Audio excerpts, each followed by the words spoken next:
Baik, selamat bertemu kembali pada materi yang terkait dengan machine learning.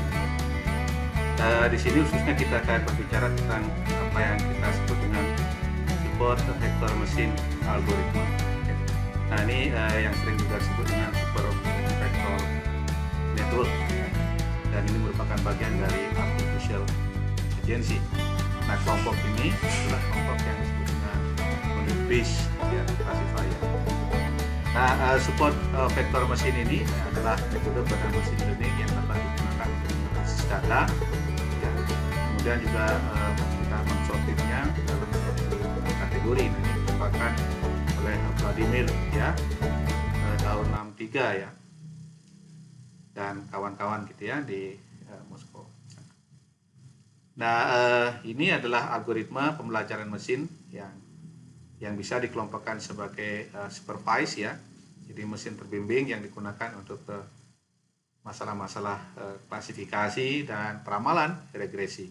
Tapi umumnya yang banyak digunakan dan yang kita bahas pada topik ini yang terkait dengan klasifikasi gitu ya.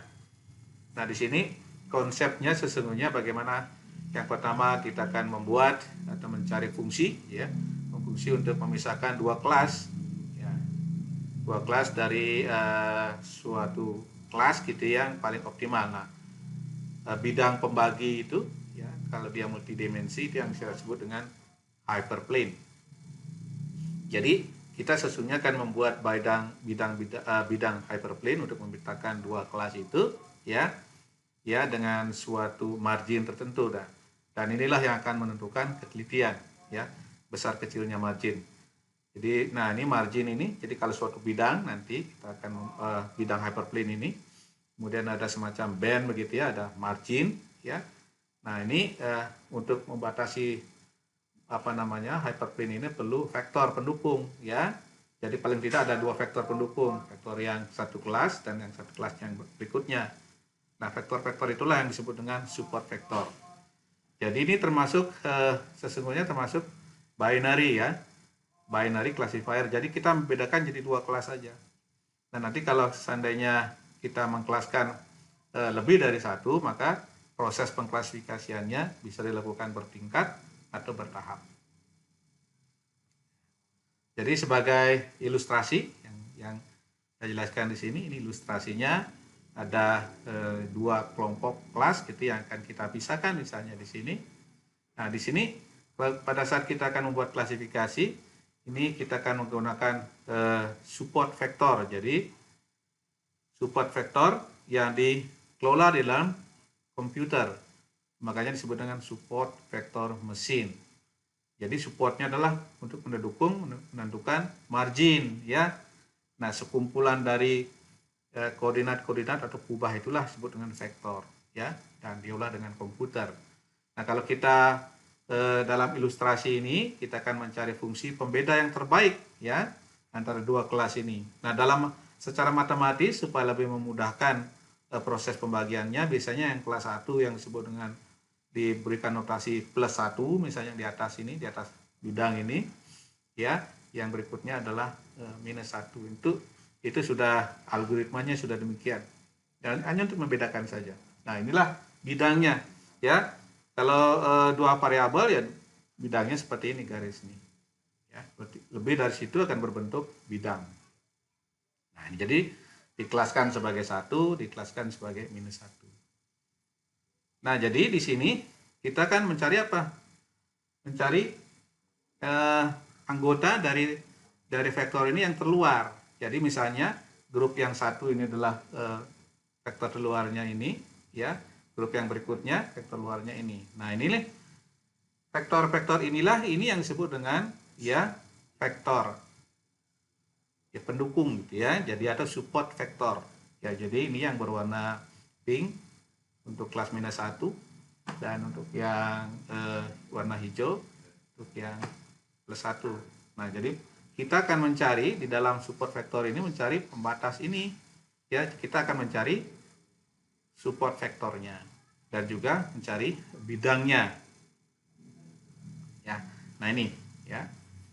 Jadi pengkelasannya dilakukan secara bertingkat Kalau bertingkat misalnya ya, satu kelas dibedakan jadi kelas 1 dan kelas 2 dapat satu vektor ya.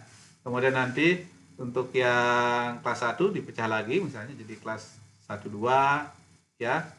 Kelas 1 1 1 2 gitu ya. Kemudian 21 22 bawahnya. Demikian seterusnya. Nah, ini yang disebut dengan bertingkat. Ya, kemudian bisa juga yang bertahap. Misalnya kelas 1 dengan kelas 2 dulu, kemudian nanti kelas 1 2 dengan kelas 3 gitu ya. Kemudian kelas dan berikutnya, ya ini langsung bertahap. Jadi kalau misalnya kita dapatkan ini adalah bidangnya, ya jadi kita sesungguhnya bagaimana konsep mencarinya, kita akan mencari garis satu bidang pembatas yang paling optimal. Berarti yang mencari errornya ya atau marginnya paling besar di sini ya. Nah, di sini sesungguhnya kita bisa menggunakan apa? Menggunakan fungsi optimasi, fungsi Lagrange. Nanti kita akan jelaskan. Nah, kalau itu kalau 2 dimensi, ya, kalau 3 dimensi misalnya dengan 3 kubah, ya, kita ilustrasikan seperti ini. Jadi kubahnya misalnya band 1, band 2, band 3 atau X1, X2, X3, maka kita gambarkan 3 dimensi seperti ini. Ya, itu. Nah, jadi jika fiturnya lebih dari 3, ya pembatas tersebut itulah yang disebut dengan hyperplane. Ini yang kita akan cari di dalam konsep supervector mesin ini, ya. Ya, nah, bidangnya begitu. Jadi kalau diilustrasikan, kalau 2 dimensi seperti ini, ya, yang di sebelah kiri, kemudian yang kalau 3 kubah, ya, dengan 3 variabel yang sebelah kanan, ya.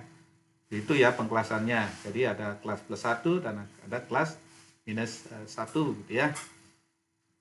Nah, jadi kita sesungguhnya akan mencari margin. Jadi bisa dikatakan margin itu adalah jarak antara support vektor dari masing-masing kelas ya yang ada di sekitar hyperplane. Jadi kalau di sini adalah jarak antara 2 garis yang terputus-putus ini. Itu dah yang disebut dengan margin ya. Jadi kita akan mencari margin yang terbesar atau maksimum margin ya.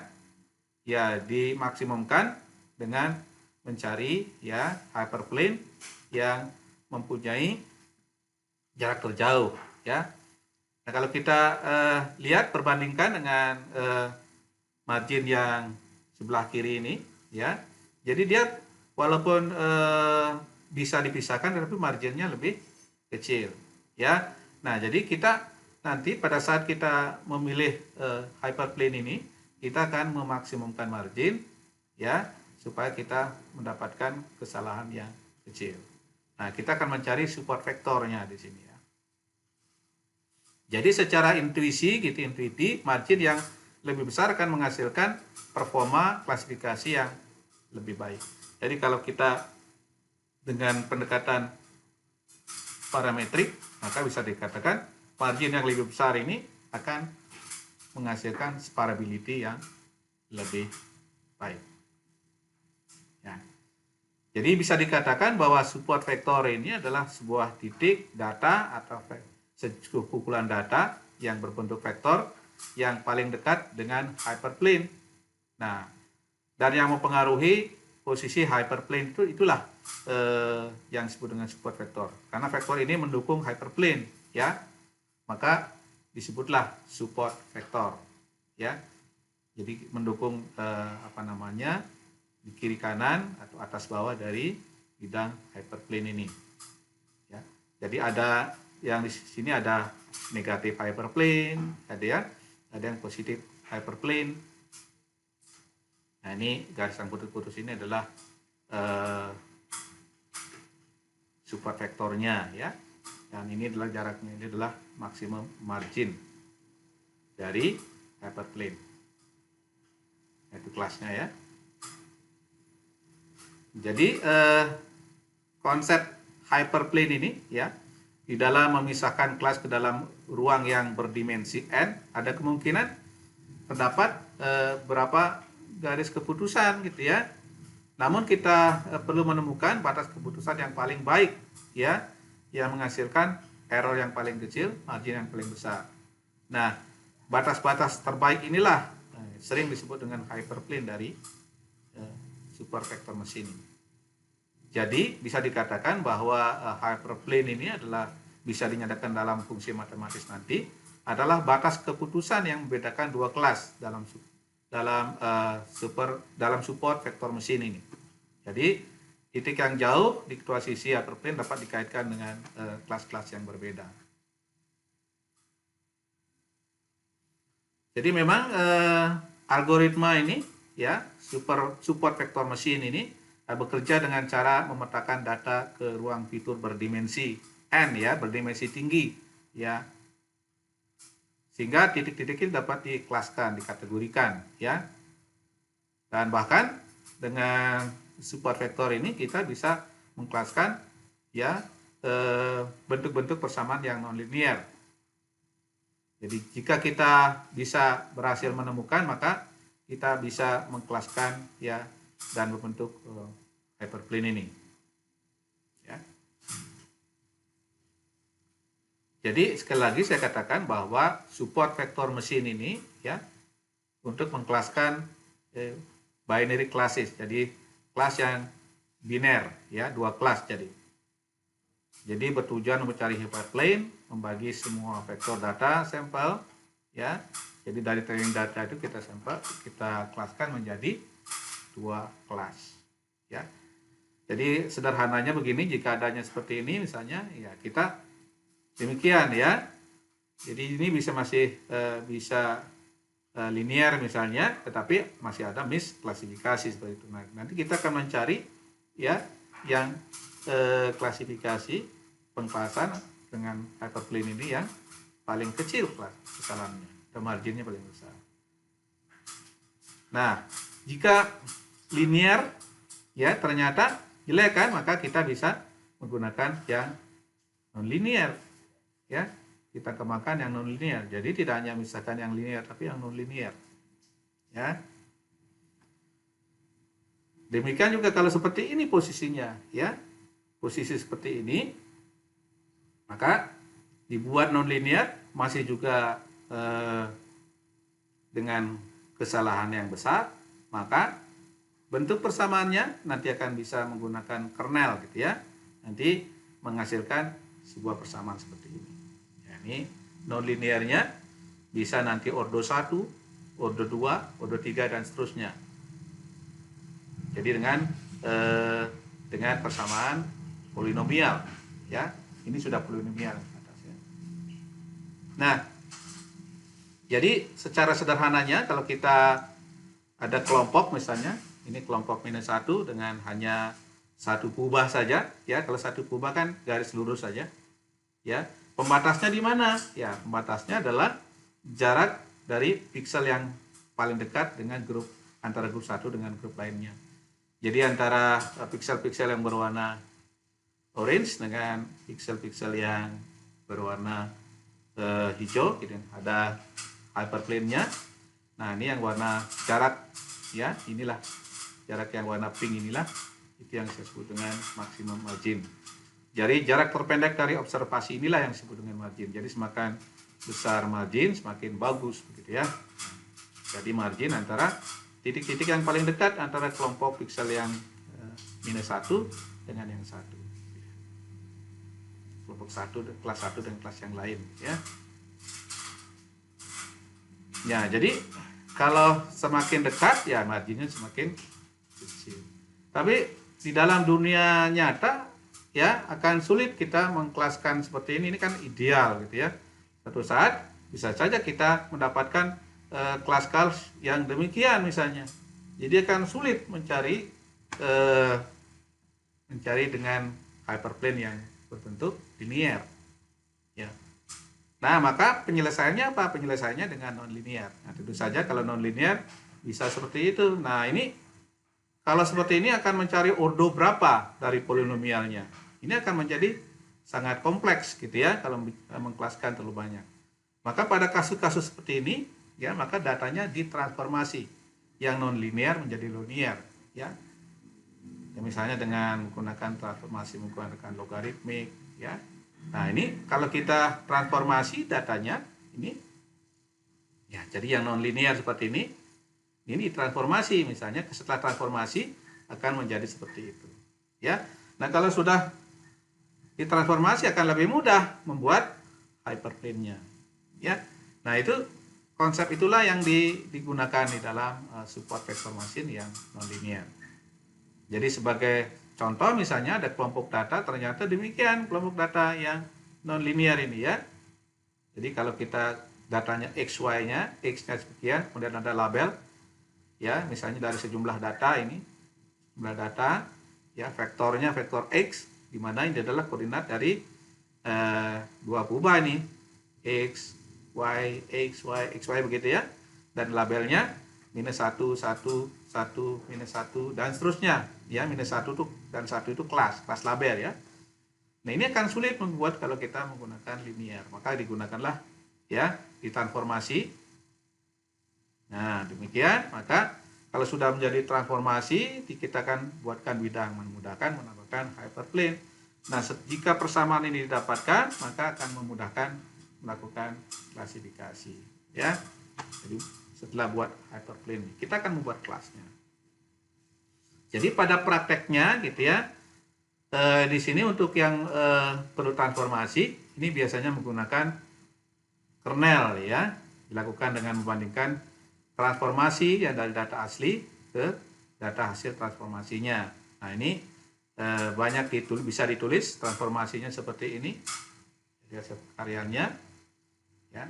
Nah, kemudian kita menulisnya biasanya itu kernel gitu ya, kita menulisnya dengan notasi vektor ya, notasi vektor di mana T ini transport, jadi transpose ya. Jadi artinya X ini adalah vektor, kalau pakai T itu adalah vektor dari baris ya. Nah, kalau linear nanti misalnya kalau fungsi support vektor ya, classifiernya kita menggunakan yang linear ya untuk mencari fit antara X ya dengan kelas Y-nya gitu ya, maka kita akan mendapatkan kelas seperti ini. Ya. Misalnya bidangnya, tapi kalau masih tidak akurat, maka ini bisa dirubah menjadi yang non-linear. Nah, ini fungsi-fungsi misalnya dalam bahasa programming kita menggunakan support vector classifier, kernelnya adalah linear. Ya, fungsinya demikian. Nah, kalau kita menggunakan yang non-linear, biasanya kita menggunakan polinomial, ya, di mana polinomial ini bisa, misalnya nih ordo 3, ordo 2 gitu ya, sampai dengan ordo 2 pangkat 2 kan, ini masih ada linearnya, ya, masih ada kemudian kombinasi perkalian x1, x2-nya, misalnya dengan 2 kubah, dan sampai dengan kuadratnya. Jadi polinomial kernel ini, ya, sampai dengan ordo 2 ini gitu ya, maka ini kan ordo 1, ordo 2 ada ya polinomialnya, maka kalau dalam bahasa programming ditulisnya kernel poly gitu ya. Nah, kita akan melakukan fitting antara X dan Y-nya, maka kita mendapatkan persamaan demikian. Ini ordo 2 ya, masih lebih bagus dengan yang tadi yang kalau linear ya. Nah, kemudian sesungguhnya X itu kan infinitif ya, bisa 2, bisa 3, 4 dan seterusnya ya. Maka yang paling sering digunakan adalah yang namanya kernel RBF. Ini yang paling sering digunakan dengan membuat kernelnya adalah E pangkat gamma kali ya harga mutlak dari selisih antara X dengan X transformasinya gitu ya, pangkatkan 2. Nah, ini kita karena sulit mendapatkan fungsi non-linear yang paling tepat gitu ya, maka kita banyak menggunakan ya kernel RBF ini ya, kernel ya, bukan kernel, ini kernel ya, dengan hanya mengubah nilai gamanya saja. Jadi kalau kita lihat misalnya ini, misalnya kalau kita menggunakan support vektor ya, classifier dengan gamma 0,01, maka persamaannya seperti ini. Bentuk linearnya, bentuk non linear garisnya. Tapi kalau kita rubah ininya, nah misalnya di sini gamanya menjadi 0,33. Ya, 0,33, maka akan seperti itu. Ya. Jadi kalau gamanya jadi 1 begitu. Ya, maksimum itu. Ya, jadi gitu ya. Jadi dengan merubah ini kita akan dengan merubah nilai gamma kita akan mendapatkan fungsi yang paling tepat nanti. Ya. Jadi konsep mencari bidang hyperplane itu ya dengan pendekatan linear dan non-linear. Dengan tadi yang terakhir menggunakan RBF kernel linear ya. Nah, sesungguhnya bagaimana secara prinsip dasar ya? Bagaimana prinsip dasar kita mencari bidang hyperplane ini ya pada support vector mesin ini.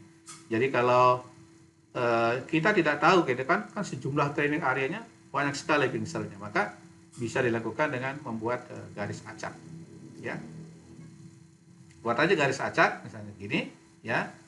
Jadi dengan garis acak ini, oh ternyata di sini, maka disinilah yang selanjutnya digeser-geser gitu ya.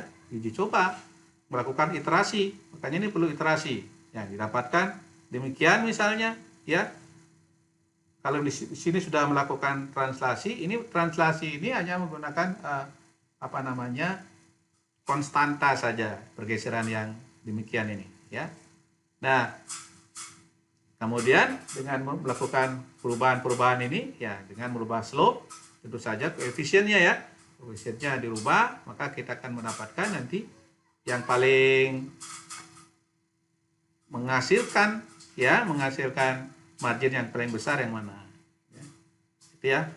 Jadi kita akan menentukan margin yang paling besar dari titik yang paling luar dari kelas. Ya. Nah, jadi kita di sini pasti akan melakukan iterasi gitu ya. Jadi iterasinya sama geser ke atas, geser ke bawah, kemudian slope-nya dirubah ya. Tuh. Nah, itu yang dilakukan sehingga kita dari sejumlah persamaan yang diperoleh, dari sejumlah vektor yang diperoleh nanti dipilih yang paling menghasilkan margin yang paling besar.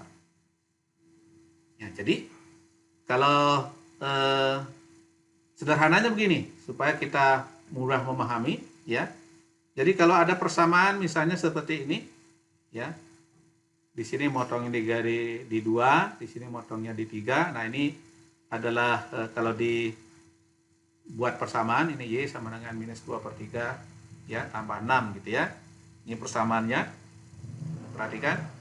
Nah, dari situ kita bisa coba kalau kita lihat ya, persamaan ini bisa ditulis seperti ini ya. Jadi 2x plus 3y ya minus 6 sama dengan 0. Kita bisa buat seperti ini. Nah, ini persamaannya. Kalau dibuat persamaannya seperti ini. Nah, sesungguhnya di sini kita mencari dengan apa? Dengan menambahkan ininya. Dengan kalau kita misalnya 0 ini kita ganti menjadi minus 1 ya. Minus 1, maka akan kelasnya akan turun. Ya, dan ditambahkan dengan dijadikan 1 dia akan naik. Ya. Jadi artinya kalau kita buat plus 1 dan minus 1 ditambahkan di situ, di persamaannya dijadikan seperti itu, maka garisnya akan elevasinya naik turun. Ya. Jadi sesungguhnya dalam konteks ini yang berubah di nilai minus 6 ini. Ya, kalau tadi ditambahkan 1 di sebelah kanannya, ya berarti jadi minus 7 akan turun kan? Ya. Tapi kalau ditambah jadi minus 1 di atasnya akan jadi 5 ke atas. Jadi dia akan naik turun gitu ya. Nah, kita akan mencari margin sehingga persamaan yang di bawah ini ya 2x ya plus 3y minus 6 sama dengan 1 inilah. Sebaliknya yang sama dengan minus 1 ini yang bawah. Ya. Begitu, itu kelasnya. Jadi kelas plus 1 atau kita sebut kelas 2 ya. Dan kelas minus 1 itu adalah kelas 1. Nah, ini hanya memudahkan penghitungan aja, dibuat bilangan yang secara matematis bisa diprosesnya cepat. Kalau menggunakan karakter kelas 1, kelas 2 akan prosesnya akan lebih rumit. Nah, jadi kalau kita lihat ya, margin yang atas paling tidak akan melewati satu vektor. Ya. Paling tidak masing-masing kelas itu akan melewati satu vektor, ya. Nah, kalau yang di bagian kelas di bawahnya ada 2 vektor yang persis dilewati, ya. Nah, ini disebut dengan support vektor. Jadi kita dalam rangka menentukan margin. Jadi di sini ada 3 support vektor, ya. Nah, inilah marginnya. Nah, itu konsepnya, ya, di setengah margin. Nah, kalau berikutnya ini saya ulang lagi, gitu ya. Nah, kita akan mencari demikian. Inilah margin antara 2 kelas. Tapi kalau kita bandingkan dengan yang sebelah kanan nanti, nah seperti itu misalnya, persamaannya beda ya. Persamaannya beda. Yang berbeda di sini apa? Lebar marginnya. Ya, kalau yang sebelah kiri marginnya lebih besar, kalau yang sebelah kanan marginnya lebih kecil. Jadi otomatis yang lebih bagus adalah yang sebelah kiri, yang marginnya lebih lebar. Ya, jadi margin lebih lebar, dia akan lebih disarankan supaya separability-nya lebih tinggi. Ya, jadi semakin mudah dipisahkan, lebih separable yang sebelah kanan. Jadi kita mencari di sini, kalau melihat ilustrasi ini, maka kita akan mencari margin yang paling besar. Nah, bagaimana cara mencari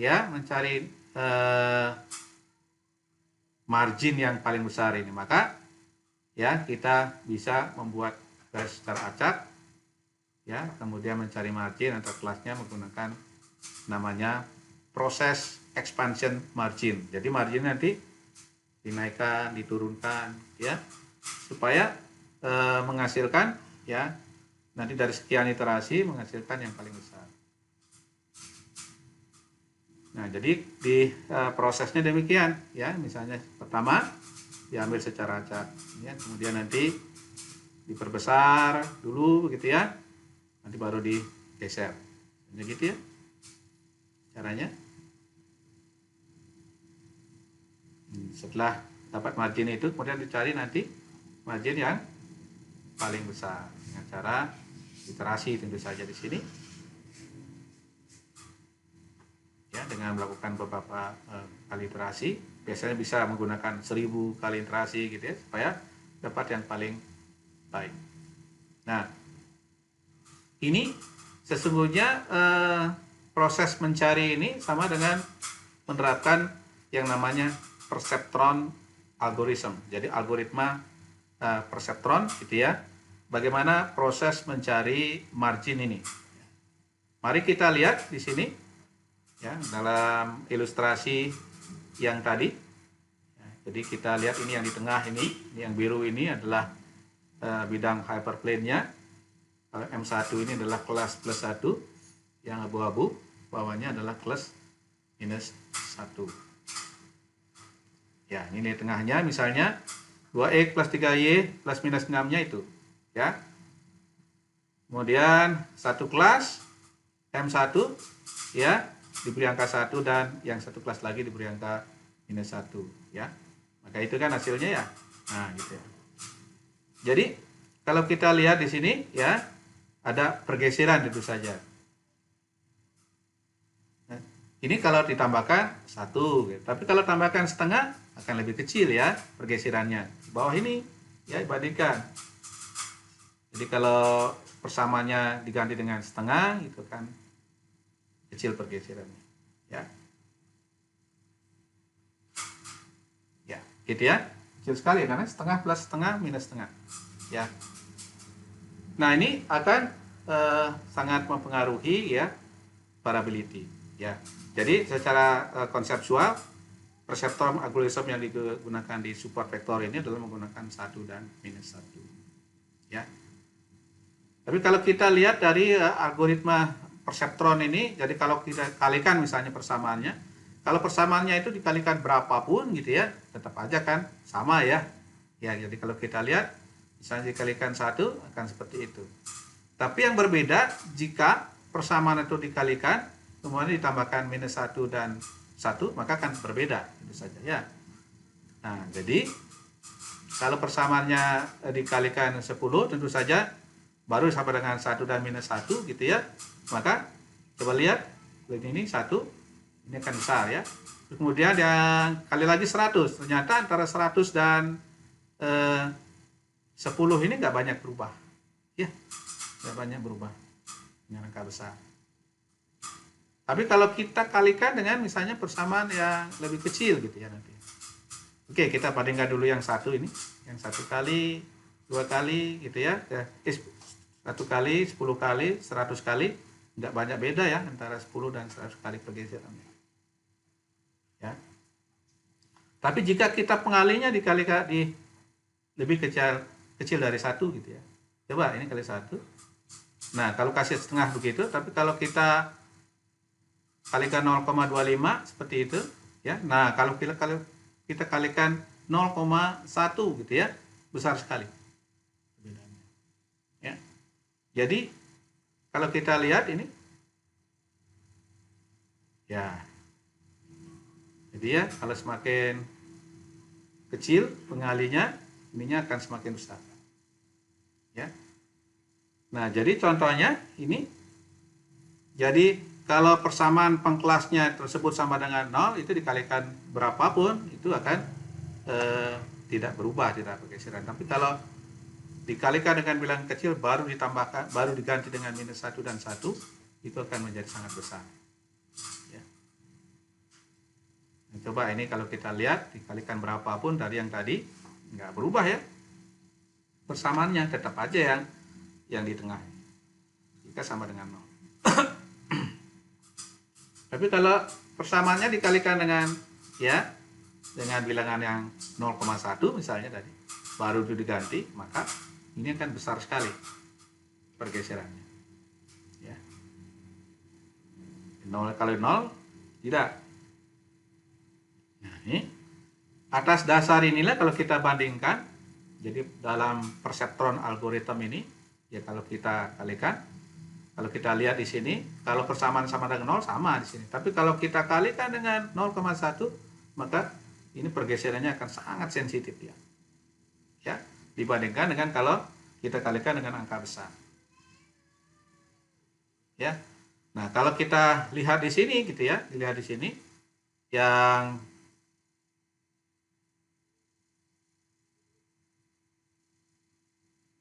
ya, kalau kita lihat di sini yang di atas ini ya dengan yang di tengah ini dikalikan dengan 0,1, yang di bawah ini dikalikan dengan 100, maka deltanya bisa dengan nilai 4,6 sini. Dan di bawahnya 1,9, hampir sama dengan yang di atas ini yang 1 kali, yang mendekati 2 ya. Itu konsepnya. Maka dalam perseptron algoritma ini nanti pada saat kita mencari optimasi, kita akan mengalihkan dengan bilangan yang kecil. Ya. Jadi pada saat kita mencari nanti menggeser-geser dalam optimasi ini, biasanya menggunakan bilangan ekspansi atau faktor ekspansi atau expansion factor ya. Nah, bisa menggunakan nilai 0,9. Nah, contoh misalnya di sini ya, bagaimana prosedurnya? Mari kita lihat prosedurnya. Prosedurnya dari perseptron algoritma ini ya, pertama kita membuat ya persamaan tadi dengan secara acak gitu ya, di mana AX plus BY plus C sama dengan 0 ya. Kemudian dilakukan iterasi yang besar. Jadi kita menggunakan iterasi misalnya 1000 gitu ya. Nah, kemudian barulah untuk menggeser ke atas bawah atau merubah slope-nya, itu kita menggunakan bilangan kecil lagi, misalnya yang kita sebut dengan delta iterasi atau learning rate-nya, ya, itu misalnya 0,01. Jadi kita mencari begitu ya, geser-geser gitu. Ya, jadi kita geser-geser ini. Ya, nanti setelah sudah benar, kalau benar sih misalnya kelas ini benar, maka diambillah secara acak ya bilangan-bilangan PQ yang baik di kelas 1 maupun kelas -1. Jadi kalau misalnya kelas dengan garis itu kelas itu sudah oke, ya, maka nggak dilakukan apa-apa. Tapi kalau masih misalnya ada kelas -1 gitu ya, jadi kelas -1 yang ada masuk ke di atas misalnya, ini ya, maka ini dengan dilakukan dengan mengurangi misalnya kalau masih di atas, mengurangi sebesar 0,01 dari P ya terhadap koefisien ini A ini yang di atas ini. Demikian juga 0,1 dari Q ya terhadap B-nya seperti apa, dan juga 0,1 terhadap C-nya. Jadi kita mencari nilai yang paling baik itu adalah dengan cara merubah A, B, C. Jadi ini iterasinya. Ya. Demikian juga kalau kita mendapatkan misalnya masih ada kelas yang 1 tapi masuk ke kelas -1 gitu ya, maka ini harus ditambahkan. Kalau tadi kan dikurangi ya. Kalau yang dia terlalu bawah maka kita harus nambahkan ke atas dengan 0,01 P ya. 0,01 Q gitu ya. Dari bilangan X tadi dan Y tadi. Jadi prosesnya begitu sesungguhnya. Ini prinsipnya ya, prinsipnya begitu. Ya. Nah, jadi kita kemudian barulah dihitung mencari kelasnya ya. Kelas dari support vektor mesin ini. Kesalahannya, kesalahan klasifikasinya. Bagaimana? Nah, kalau kita lihat di sini ya, ternyata kalau kita bisa bidangnya ini ya, masih ada kelas -1 masuk ke kelas 1. Yang di atas ini, jadi kuning ini ya, itu masih ada di garis di atas dari hyperplane. Nah, itu disebut dengan kesalahan klasifikasi dari -1 ya. Ini yang di atas ini. Demikian juga yang di bawah ini untuk yang kelas 1 ya. Kelas 1 ini masih ada ke bawah ini, di bawah garis. Ya. Jadi masih ada error juga, ya. Kemudian satu lagi, ada kelas lagi, ya. Ada kelas yang ada di dalam margin error ini. Jadi kalau kita lihat, nah ini ada beberapa pixel ini, 1, 2, 3, 4, 5, 6, 7, 8. Ada 8 pixel yang ada di dalam margin, itu juga kesalahan. Jadi kalau kita gabungkan dalam support vektor mesin ini adalah ada kesalahan klasifikasi, ada kesalahan margin. Ya, jadi ada margin error ya, yang ada di dalam batas margin ini, kita disebut dengan margin error. Jadi pada support vektor mesin ini gitu ya, kesalahannya adalah jadi kesalahan klasifikasi ditambah dengan kesalahan margin.